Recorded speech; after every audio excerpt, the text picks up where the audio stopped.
Hey everybody, this is a quick lecture on Newton's third law of motion. So Newton's third law of motion tells us about how objects interact. Newton's first and second law only tell us that, well, first law is how objects move when there are no forces. Second law, how objects behave when there are forces acting. The third law tells us about the interactions between objects. And forces always involve the interactions between two objects. Anytime there's a force, it's two objects pushing on each other. And Newton's third law says that each object is going to apply an equal force to the other, and they'll apply forces in opposite directions. So if we analyze this hit from the baseball, before the baseball is hit, it's moving to the right. After the bat hits it, it's moving to the left, which means during the hit, it's feeling a leftward force on the baseball. Before the bat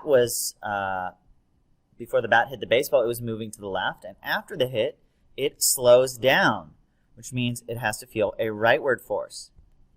And Newton's third law of motion says that these forces are equal and opposite to each other. So the force on 1 from 2 is equal and opposite to the force on 2 from 1. So that means both objects will accelerate in opposite directions.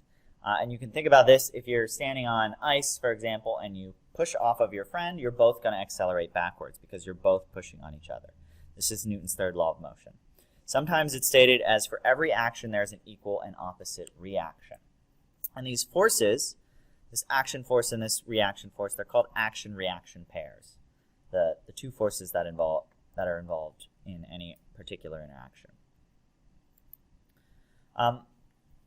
That said, equal and opposite forces, having equal and opposite forces does not mean we're dealing with an action-reaction pair by Newton's third law. In this case, to the right, we have a free body diagram for an object at rest on a table. There's an upward normal force and a downward weight force, and they are equal to each other, and they point in opposite directions. This is not an action-reaction pair. Not action-reaction pair down below. And that's because these forces are on the same object. Action-reaction pairs are only the two forces that are caused by the interaction between two objects. So we could find the reaction forces for each of these forces. The weight of the box is the gravitational pull on the box from the Earth, which means the reaction force is going to be the gravitational force on the Earth from the box. That's going to be an equal force of gravity pulling up on the Earth from the box. The Earth does feel an upward force. It doesn't accelerate very much because it has so much more mass.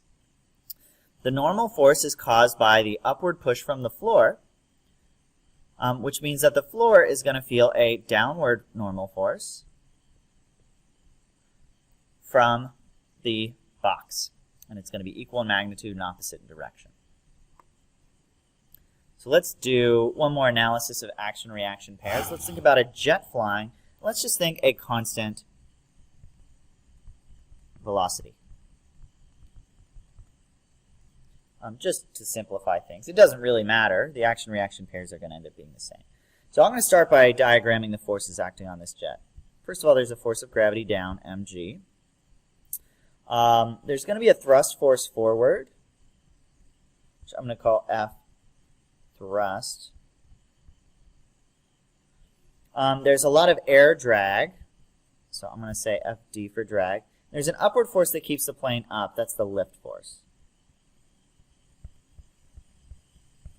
We should be able to identify the reaction force for each of these.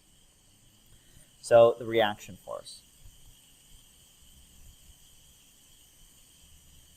For mg, for the force of gravity, it's going to be the upward force of gravity on the Earth. The plane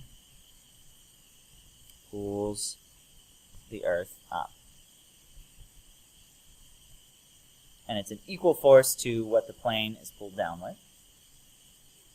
The thrust force involves the plane pushing hot gas out of some sort of jet engine.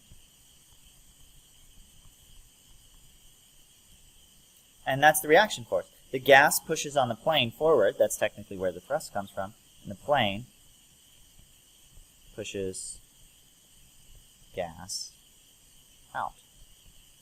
So if these are our gas particles, they're going to feel a rightward force. The drag force involves air molecules bumping into the plane and slowing the plane down. So if we think about air molecules out here, because the plane bumps into them, they're going to feel a leftward force, or a force in the direction of motion.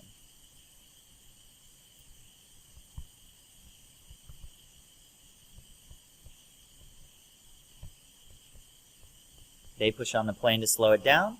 The plane pushes on the air to push it in the direction of motion. Last of all, we have the lift force. The lift force involves redirecting air so that it goes down. Basically, air bumps into the plane and causes it to lift up, which means that that air has to be pushed down. So that means air around wing is pushed down.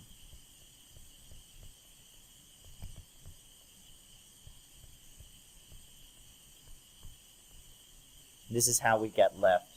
Most of these forces involve just redirecting air. But you can see for any particular force, if we can identify what's causing the push or pull, we can figure out that the reaction force is just going to be an opposite push or pull on that object. Let's do a little problem involving Newton's third law. A young mother and her daughter are on a frictionless ice rink. Now, Newton's third law is easier to do it in frictionless areas because then we don't have to deal with outside forces. The mother has a mass of 48 kilograms. The daughter has a mass of 22 kilograms. The daughter pushes off the mother. They accelerate away from each other. Find the acceleration of the mother if the daughter accelerates at 3.6 meters per second per second. So I'm going to sketch out a diagram for what we have. This is my daughter. This is my mother. I'm going to call this object A. Let's call it D for daughter, M for mother. The mother feels a rightward force from the push. The daughter feels a leftward force from the push. And we know from Newton's third law that these are going to be equal forces. So we could say the force on the daughter equals the force on the mother. They're in opposite directions, but this will tell us the magnitudes are equal. Well, we also know that F equals ma.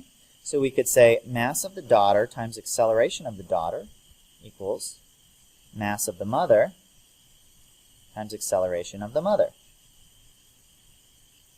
We know the acceleration of the daughter, and we know the two masses, so let's fill them in. Mass of the daughter is 22 kilograms. We don't know the acceleration of the mother.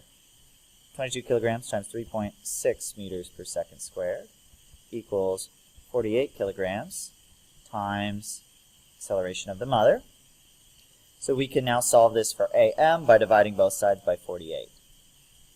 We solve for it, we get acceleration of the mother equals 22 times 3.6 divided by 48. And the units are, let's see, it's going to be kilogram times meter per second squared divided by kilograms. That means we're left with meters per second squared. We plug that into a calculator. We get 22 times 3.6 divided by 48. Mother accelerates at 1.65 meters per second squared. Or to 2 sig figs, 1.7 meters per second squared. That's it. Because the forces are equal, we can find the force on one, we know the force on the other, and we can solve for the acceleration using Newton's third law. This is just because the two objects are interacting and we know an action-reaction pair. In summary, when two objects interact, they apply equal and opposite forces to each other. And this is Newton's third law of motion, sometimes written as for every action, which is really a force, there's an equal and opposite reaction force. So this allows us to analyze forces on one object to determine forces on another object or look at interactions between objects. If that was helpful, bye.